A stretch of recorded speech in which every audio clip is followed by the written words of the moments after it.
કાળિયા માંડવી ગામે સગા ભાઈએ જ કરી ભાઈની હત્યા। હનીફ જમાલ શેખ નામના યુવકની તેના સગા ભાઈ જાવેદ જમાલ શેખ દ્વારા કુહાડીનો ઘા માથામાં મારી નિપજાવી હત્યા। મૃતકના નાના ભાઈ ઇબ્રાહીમ જમાલ શેખે લાશની દફનવિધિ કબ્રસ્તાનમાં કર્યા બાદ નોંધાવી ફરિયાદ। હત્યા નિપજાવી લાશને કબ્રસ્તાનમાં દફન કરી દેવામાં આવી। નવા બંદર મરીન પોલીસ મથકમાં આ અંગેની બાતમી મળતા અને મૃતકના ભાઈ દ્વારા આ અંગે ફરિયાદ કરવામાં આવતા હત્યા નિપજાવનાર આરોપીને સગા ભાઈને રાઉન્ડઅપ કરી લેવામાં આવ્યો। ત્યારબાદ મૃતકની લાશને કબ્રસ્તાનમાંથી પ્રાંત અધિકારી, ઉના મામલતદાર અને ઉના તાલુકા વિકાસ અધિકારીની હાજરીમાં તેમજ મુસ્લિમ સમાજના આગેવાનોની હાજરીમાં દફન કરેલ લાશ બહાર કાઢવામાં આવી। મૃતક અવારનવાર ઘરમાં ઝઘડા કરતો હોય અને વહેલી સવારે કુહાડી લઈને ઝઘડો ઘરે કરવા આવેલ।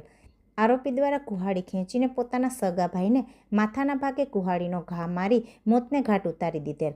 લાશને કબ્રસ્તાનમાંથી બહાર કાઢી પીએમ અર્થે ઉના સરકારી હોસ્પિટલ ખાતે ખસેડવામાં આવી। બહુ પોલીકરમાં એ બધી આવી જાય બસ હા આ સ્લાઇડિંગ है ना स्लाइडिंग को चला रहे कपड़ा ऊपर